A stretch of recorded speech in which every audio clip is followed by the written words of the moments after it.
Hey, it's Mike Wilson again, author of Decoding People, and in today's decoding episode, we will be decoding content marketing. And obviously the goal when you're doing any kind of content marketing program is you want to convince people to take action, preferably buy your product, service, etc. So let's jump right in. First, let's start with the way today's buyers buy. I think one of the biggest changes we've seen in the last decade is that people want to really be sold on their schedule. Everyone's very busy, particularly in the corporate world, and they really want on-demand sort of marketing that suits their schedule, their interest, their needs. So they're very the world of marketing has changed to be very buyer-centric. Along with that, most buyers, by the time they're interested in something that you're selling, are very educated and informed. They've done their research, they've Googled, they've looked around, they're pretty familiar with whatever the topic is, whatever the product is, whatever the service is, the industry, that kind of thing. They definitely are self-educators in today's world. And what this has resulted in is that a lot of the buying patterns that people follow change very rapidly. So we as marketers and salespeople have to adapt to these changing buying patterns. And then I think one of the most important concepts is that today's buyers really want to connect with information the way they want to connect to it. And we'll go into more detail as we get further along to explain what that means exactly and how that affects our content marketing programs. So let's start using our decoding model. Again, as usual, we won't cover it in detail. It's covered in detail in the book, but we will use the model to think like our content marketing audience. So there's a group of customers out there and a group of prospects that are just waiting for you to sell them, and let's start thinking like they do. So one of the dimensions that they typically think like is what we call the change agent, the people that want to know why. So why should I care at all about what you're telling me about? And then how is what you're informing me on part of a shared vision that we both see as kind of the future? So in other words, how does your product, service, company fit into my vision of how I want change done at our company, for example? Obviously, there's a lot of people that are also skeptics. They want proof, they want credibility, they want proven methodologies, they want case studies, they want success stories. So as part of our content marketing efforts, we have to convince the skeptics that we're somebody that they really should consider no matter what the size of our company is. And then there's the trendsetters. So they want to know things like, how do you fit into what's going on out there? Who are your customers? Who do you know? How should I think of you? How will this make us cooler as a company? That kind of thing. And then finally, there's the champion, the person that really wants all the specifics and details and wants to help you be successful in their organization. So their goals are to really build consensus and become part of the team that really changes everyone's work around them. So these are the people that you really want to convince and help you gain access to these other sort of points of view. So all these are the motivators. So when you think about your content program and the content itself, think about these motivators: the why, the how, the who, and the what. And then as we talk about in Decoding People, the reason for this is because people really are the constant. So when you're designing your program, your goals are important, but the people that you're talking to are even more important. So let's talk about how we're going to go about educating our prospects. And so let's kind of begin to map out a content program using this same methodology. So the first thing we have to do is sort of determine exactly how we're going to convince people of the goal that they have that you share. So what change do they need to make and what benefits come from that change? So this has to be somewhat defined and pretty clear from the get-go. The process also needs to be defined. So I need more specifics as the viewer when I'm looking at your content program that help me understand what the process is to change, what I'm going to have to do differently, why you're better, who else you've worked with like us, those kinds of things. There's going to be an emotional component. So in other words, what's the motivator on a kind of an emotional level? So one of the classics is the fear, uncertainty, and doubt FUD thing. Or is it about capitalizing on a new opportunity? Or is it about tackling a new market? What's the emotional connection we want to make with these people that's going to help them position us in their minds as part of what they need for success? And then what trends are we capitalizing on? So when we look out in the market, we see X, Y, and Z change. And because of that, we've done A, B, and C. And that's how we really connect with current market trends. So we have to keep these kind of concepts, these general areas in mind as we build our content program. So what this helps us do, if we think about it in this sort of four-dimensional model, is it really helps us create an agenda, which is extremely important. So if you're going to go out and start marketing to people, you really want to know exactly what it is I want them to do. And by setting this agenda and by mapping this out, at least in your own mind, even in a simple form, it helps you very clearly set the agenda. All right, so let's talk about some of the elements of that drive success in content marketing programs. And these are actually in order of priority, and I'm going to explain that in more detail. So we're going to start with consistency. So one of the most important things that you need to think about when you're doing a content marketing program is the content doesn't have to be perfect on the outset. One of the most important things that it has to be is consistent. So what you're going to need to do is build a process that allows you to be consistent enough to allow you to account for the busy schedule we mapped out earlier that every one of your prospects has. So in other words, you need to be available for them on a consistent basis, which means you need to be in contact with them on a very regular basis, because you never know when they're finally going to have the time to give you some attention. So the sort of traditional model of the deadline-driven marketing, where we're just going to get something done and we're going to do it this week, and then we're going to go dark for 6 months and then we'll do something else, that is really ineffective in this sort of day and age. It's better to do something simpler and more repetitively than to do something more complex and perfect on a really long schedule. So figuring out what that cadence is and what that consistent process that's going to allow you to get things out to people quicker is number one priority. The second thing is to be clear on exactly what the goals you have for the person you're targeting are. Do you want them to read something? Do you want them to attend something? Do you want them to do something? Do you want them to give you more information? Do you want them to understand something? So a lot of times people just kind of jump all over the map and just throw stuff against the wall and see what sticks, which is a good sort of research methodology to figure out what's going to be the most appropriate overall. But again, if you're very consistent, you should have that as kind of an underpinning anyway. And I'll go over that in more detail when we kind of do a real world example later. So whatever action it is on a sort of an activity by activity, you really want to be clear on what specific action you want them to next take. The other thing that you can work on, and this is sort of priority 3. So now you're doing things that have a kind of a clear, what we call to action. They're very consistent. You're sending something out every 2 weeks or every month, or you're doing some kind of activity all the time, is to get more and more relevant. So as you start to go through these processes, what this will help you do is you'll start seeing some things really resonate and some things really don't. And as you get to know the people involved, you start to see what they respond to. And we call this in content marketing persona-based marketing. So in other words, you start to see the patterns and trends. Some marketers are sophisticated enough they can set up these personas in advance, but because they kind of know who they're targeting and they know the content they have to target those people. But if you don't, it's definitely sort of a step 3 thing you want to start thinking about. How can we segment and how can we find other people that are similar and try and be relevant to them? And finally, and probably the most important thing that you can do is to emphasize value. So creating this really high quality experience. So part of what you want your program to do is not only convince them, but really make them like you as a company and like what you have to say and think that you're an expert in their particular needs in their particular area. So I think as you go further and further into your content marketing programs, what you want to do is increase the value, increase the knowledge, and increase the perceived experience that you give to your prospects.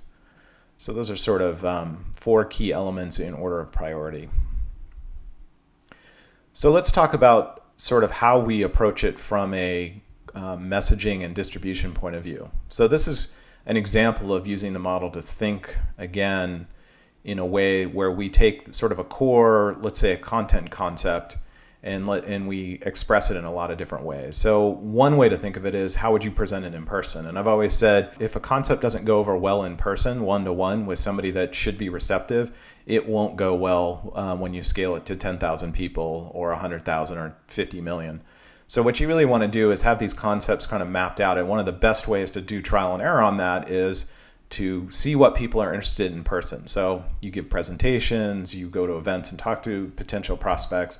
A lot of times salespeople have insight into what are the customers you want to get, what are they talking about, what are they interested in. So what you really want to do is figure out from a concept point of view what is going to open up the door to a conversation and allow them to give you some time. Because as we said earlier, that's one of the hardest things to get. Another thing that you want to be building along the way, and you can plan for this, is you want to make sure and be not just conceptual and not just sort of overview, but you want to convince the skeptics by providing case studies, cost models, projection models, financial models, other industry data, basically anything to sort of start to remove that skepticism that they inherently have when you present some new idea to them. So the more that you can build up this sort of stable of what I'd call key facts or key proof points and incorporate that consistently, not only in how you do what you do, but also the content itself. Another important way is that you need to develop sort of a visual language. And what I mean by that is some people really understand things by looking at visuals. And so you want to make sure that however you're doing things, it's not just all words or it's not just all ephemeral, things that salespeople say when we meet with them, but also concepts that you can show visually that are simplified so that people can digest a lot of information relatively quickly and also very clearly so that they can explain it to others. So the classic example is a really good PowerPoint slide that 5 salespeople can use to explain a situation in 10 minutes and everybody gets it. It's things like that. So you want to build that into your content. So let's say you're building a specific content piece. Let's say it's a brochure. You want to take some numbers using the upper right idea and turn that into a visual using the lower left. So you create a pie chart that says 80% of the market's doing this and you should too, something like that. And then as I mentioned, one of the key components that you want to do is you want to provide that same content in writing as well, so that somebody that can take it away, think about it, look at it, study it on their own, go through all the details, and hopefully it's interspersed with the concepts you've proven in person, the numbers that you've built up to tell the story, the visuals that help explain it in a very simple way, and then the writing portion provides all the details and specifics that someone needs to really understand how this will affect them, their team, each individual, that kind of thing. So this is a way to really kind of build the full spectrum of communications into your content concept. So basically what you're doing is you're presenting an argument in ways that more people can understand. That's the whole heart of the decoding model, and that's exactly what it does when you're trying to create content or create a content program. So as I mentioned, this model works exactly the same if you're thinking about the medium. It works exactly the same if you're thinking about what to include in the content, and it also works exactly the same if you're thinking about tactics. So for example, to the visionary type mindset, what you want to do is present some kind of point of view. So this is a classic example of this might be an industry video or like a keynote speech that a CEO might make. It might be a presentation of a year-long worth of research into a specific industry. I've seen it done all those different ways.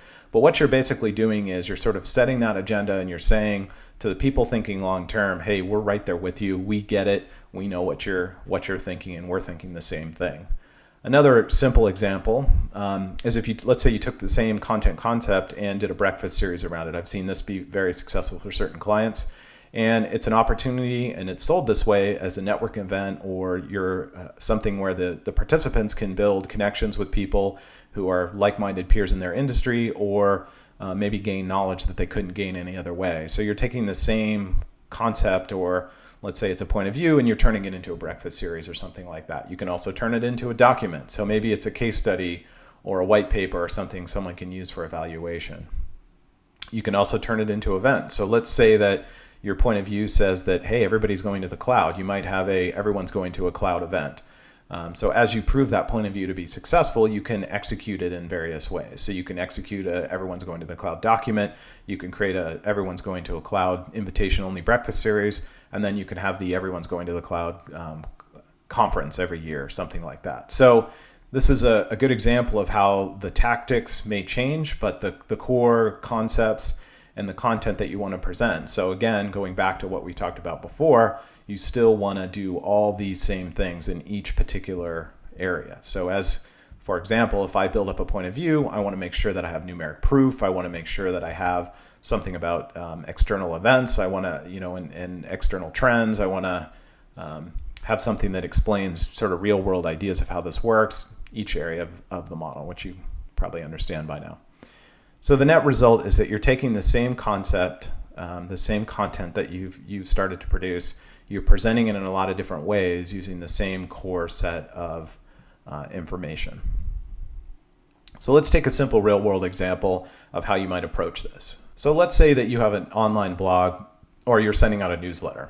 And let's say for the next year, you have 3 articles and you're just gonna send those over and over by email to the same list, and you're just gonna filter out the people that already responded so they're not bored by seeing the same thing, right? So, you can imagine over the course of the year, if you got 10, 20% of your audience to look at it, that would be pretty darn good.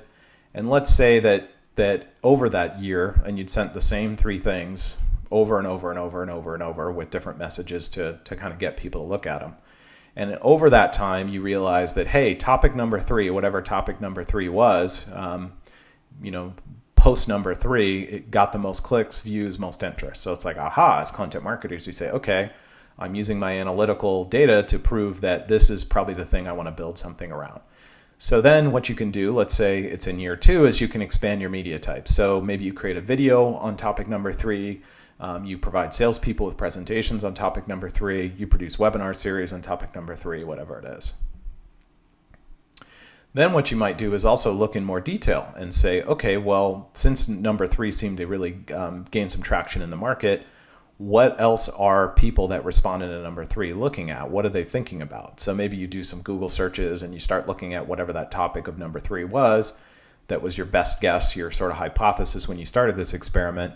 And you say, what else are they interested in? What else are they looking at?